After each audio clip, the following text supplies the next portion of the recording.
दोस्तों, जैसा कि आप लोगों ने पिछले कुछ अध्यायों में भाषा और भाषा से संबंधित कुछ बातें पढ़ ली हैं। आज की जो अगली यूनिट है वो है अध्याय 3, भाषा के कार्य एवं इसके विकास में बोलने एवं सुनने की भूमिका।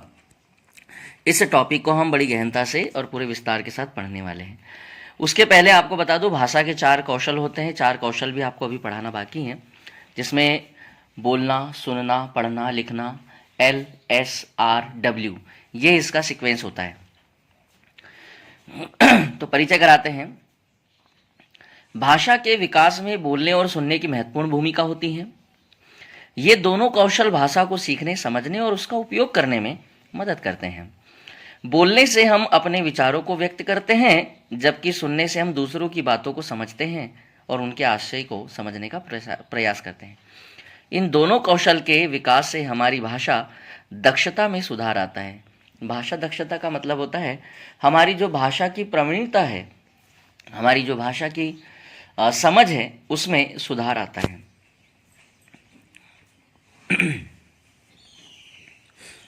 भाषा मानव जीवन को सरल और सहज बनाने में महत्वपूर्ण होती है। इसलिए भी हमें भाषा का और भाषा के कौशलों को समझना चाहिए। भाषा के माध्यम से व्यक्ति अपने विचारों और भावों को प्रकट तो कर सकता है। केवल मानव को ही भाषा कौशल का ज्ञान होता है। भाषा बौद्धिक क्षमता को भी व्यक्त करती है। किसी की बौद्धिक क्षमता कितनी अच्छी है, कितनी कमजोर है, इसका भी परिचय कौन कराती है? भाषा। भाषा एक ऐसी कला है जिसे अन्य कलाओं की भांति सीखा जा सकता है। जैसे कोई पेंटिंग है, पेंटिंग करना सीखना चाहता है तो वो भी एक कला है। कोई कारपेंटर का काम करना सीखना चाहता है तो वो भी एक कला है।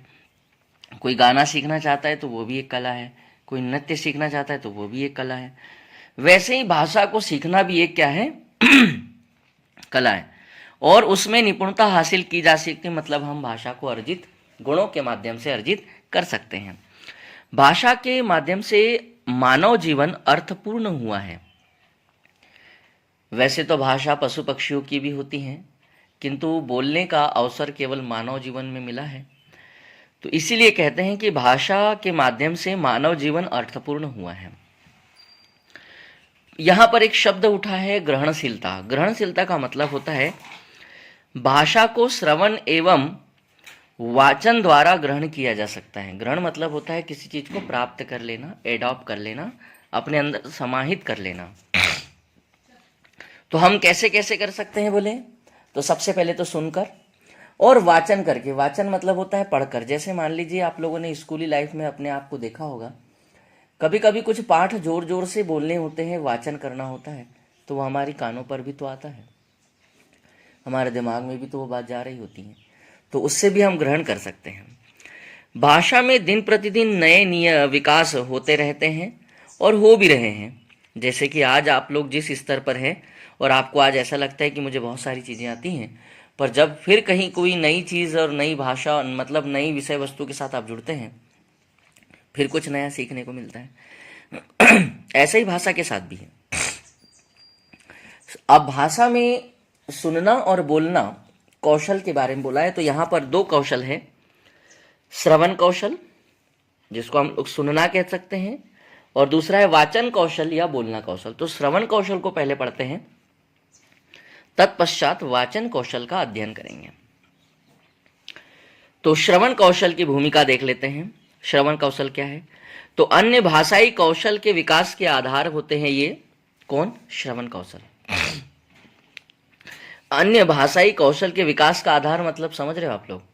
अगर आपने किसी भाषा को बड़ी ध्यान पूर्वक सुना है तो उस भाषा को बड़ी सरलता से और सहजता से और बड़े ही आसान तरीके से आप ग्रहण कर सकते हैं और फिर उसको वाचन के तौर पर बोल भी सकते हैं।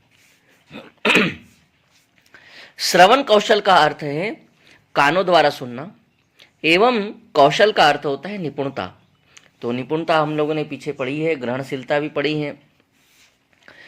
श्रवण प्रक्रिया में किसी दूसरे व्यक्ति द्वारा कही गई बात को सुनते और भाव ग्रहण करते रहते हैं। श्रवण शिक्षा के आदान प्रदान का भी महत्वपूर्ण एक भाग है या हिस्सा है, क्योंकि शिक्षा में आप लोगों ने देखा होगा शिक्षक किसी विषय वस्तु या पाठ का अध्ययन करते हैं या बच्चों को पढ़ाते हैं, सुनाते हैं, और बच्चे बड़े ध्यान पूर्वक या ध्यान लगाकर उसको सुनते हैं, तो उससे आप लोगों का कहीं ना कहीं श्रवण कौशल ही तो विकसित हो रहा है। आदान प्रदान का महत्वपूर्ण भाग, इसमें व्यक्ति क्या क्या करते हैं।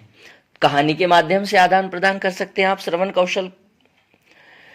कहानी, कविताएं, भाषा, वाद विवाद, वार्तालाप आदि का ज्ञान सुनकर ही हम लोग भाषा की में प्रवणता ला सकते हैं और इसका अर्थ भी ग्रहण कर सकते हैं।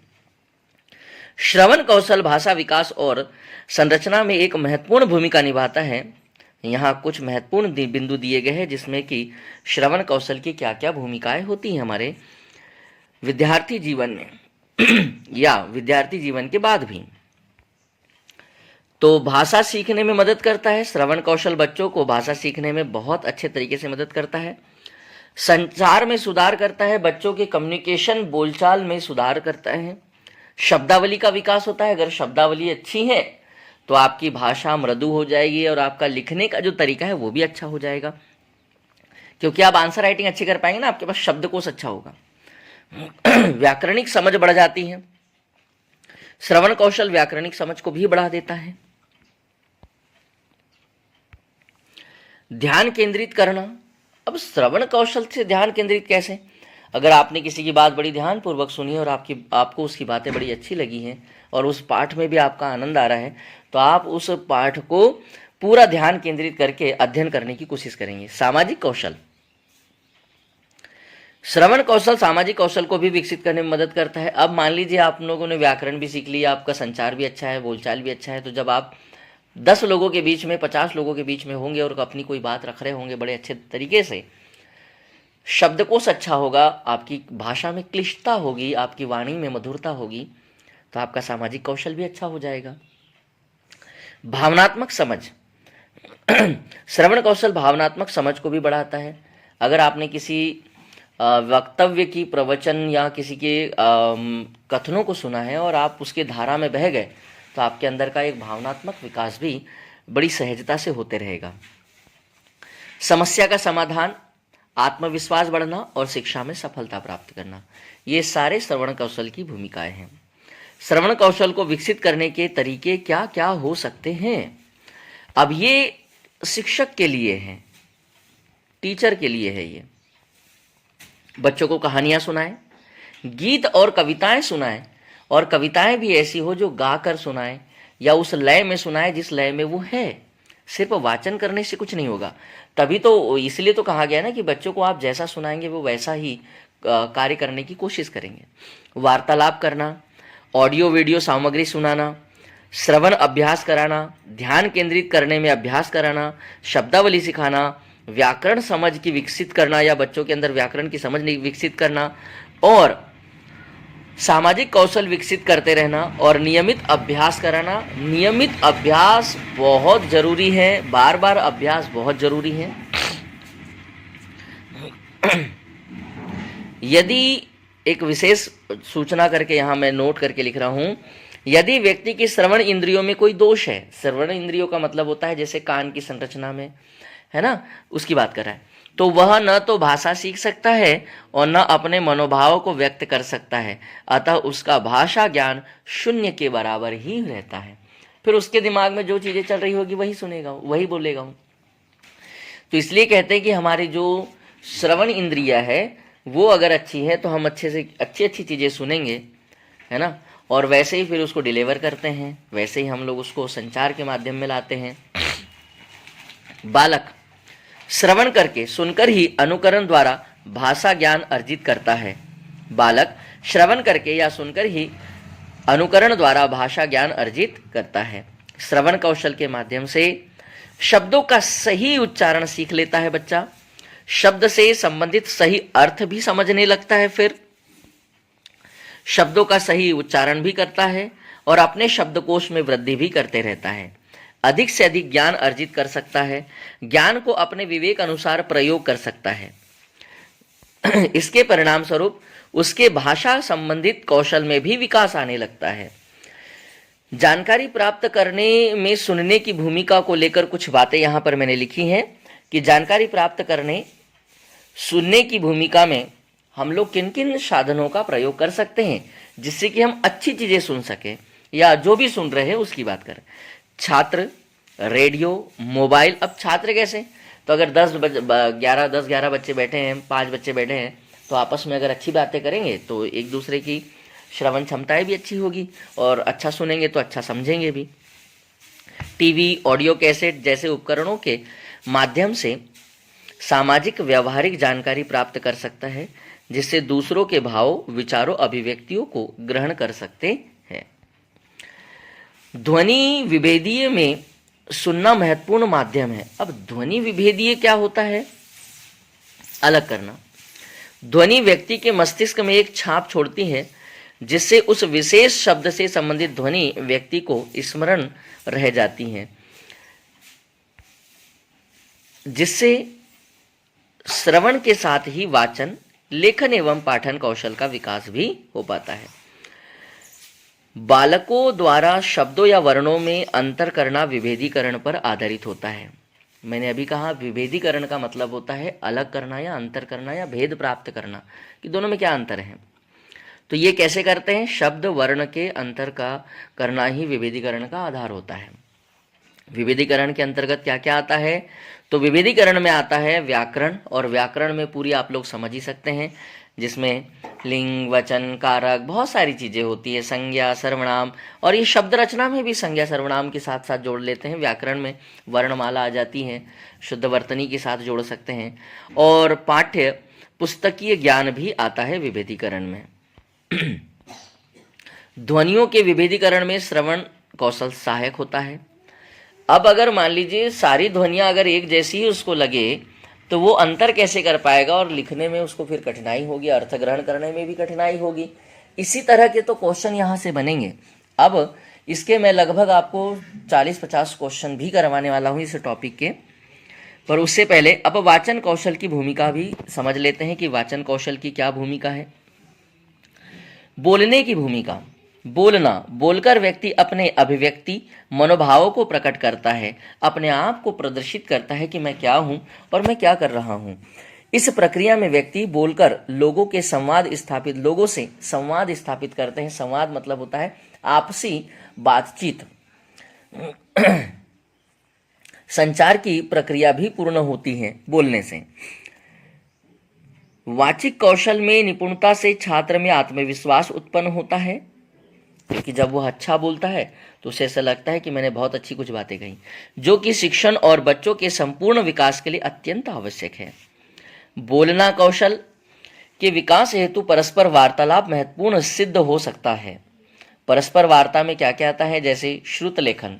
श्रुत लेखन मतलब आप लोग समझते हो, शुद्ध लेखन, ठीक है ना। कथा श्रवण, किसी की कथा, प्रवचन, ये सुनना।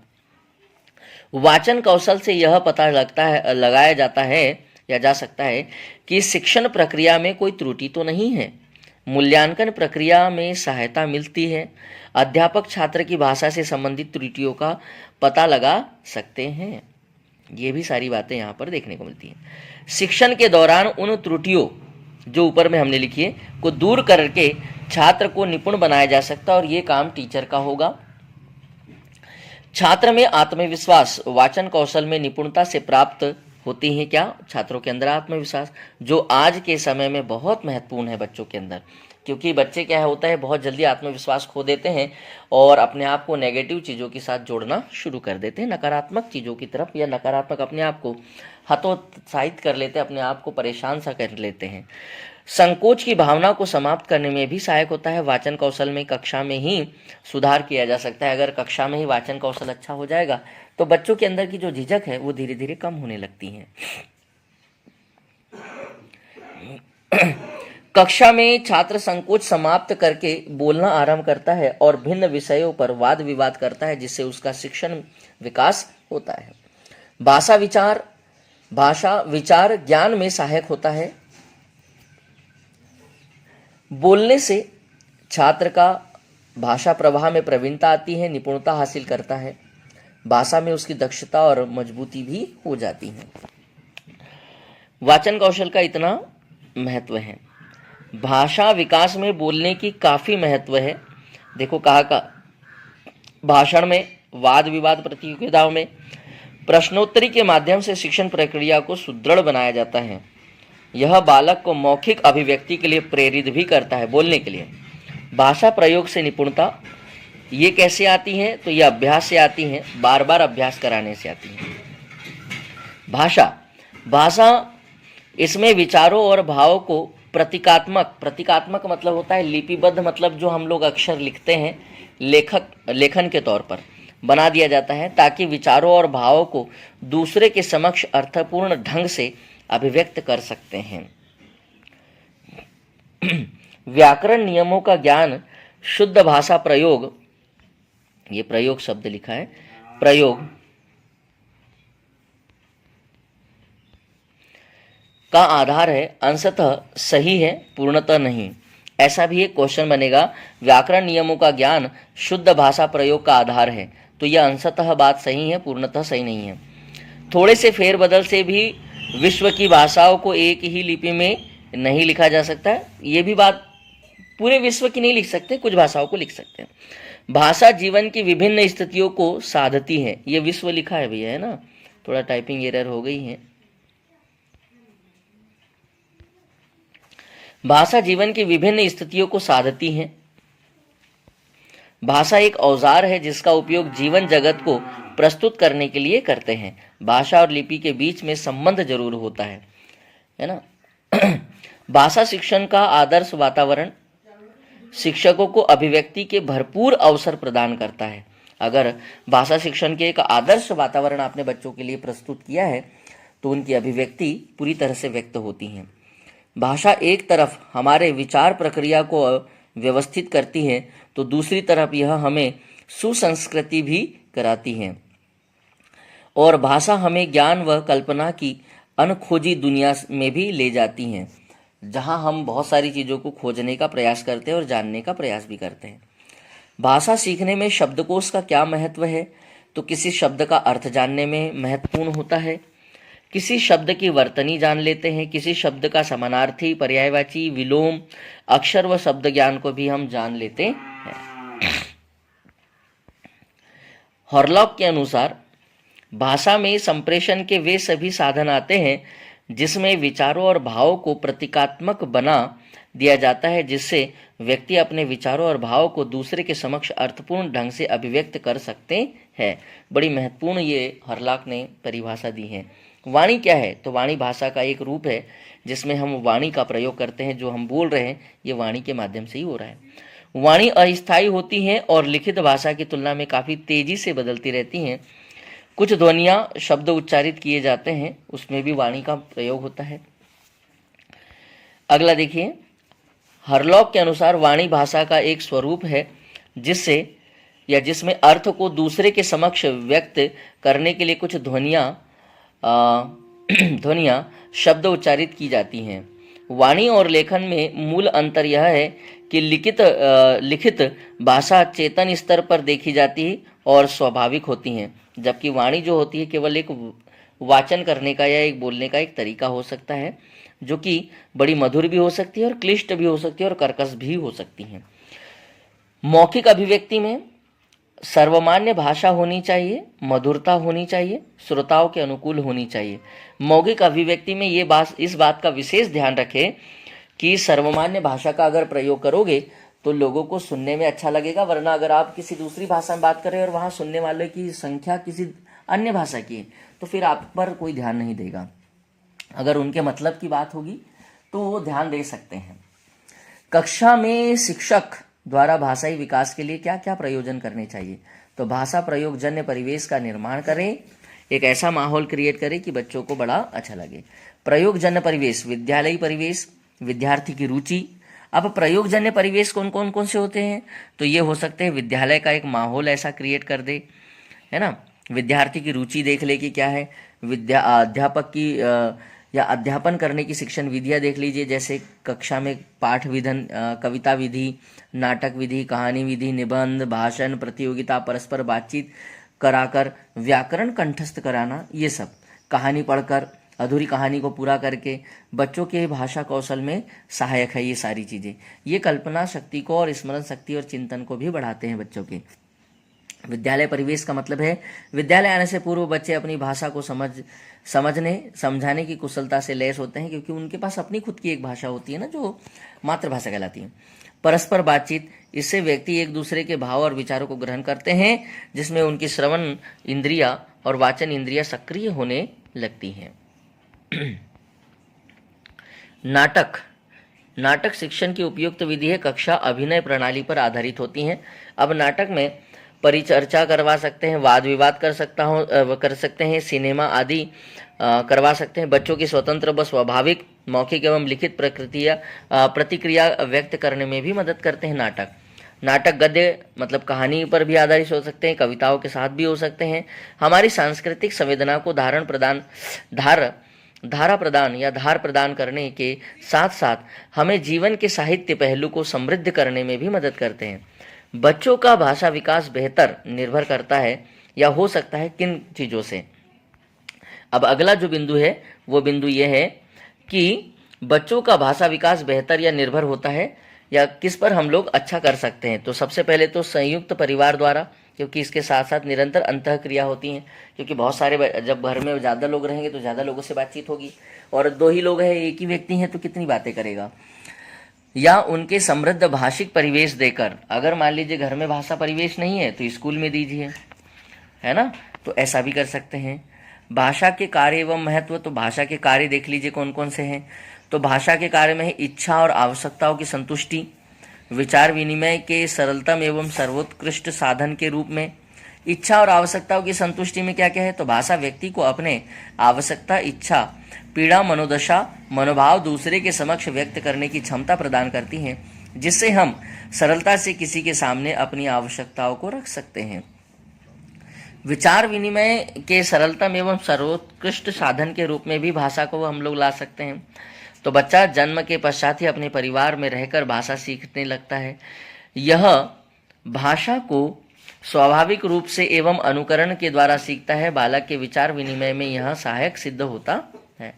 विचार विनिमय मतलब उसकी क्या आवश्यकता है, वो क्या कहना चाहता है, उसको किस चीज़ की ज़रूरत है, वो सब चीज़ें।